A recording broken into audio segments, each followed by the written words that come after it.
Well, it's 2:37 in the morning.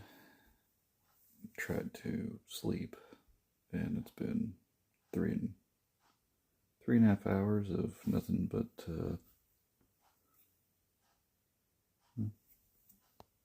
gonna get that nap. Oh, got it. I killed it, bitch.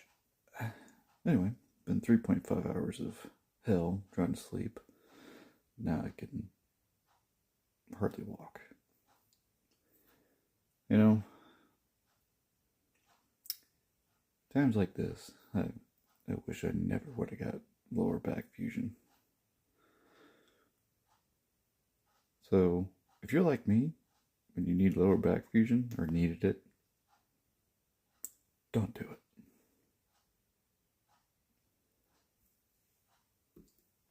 It only causes more problems.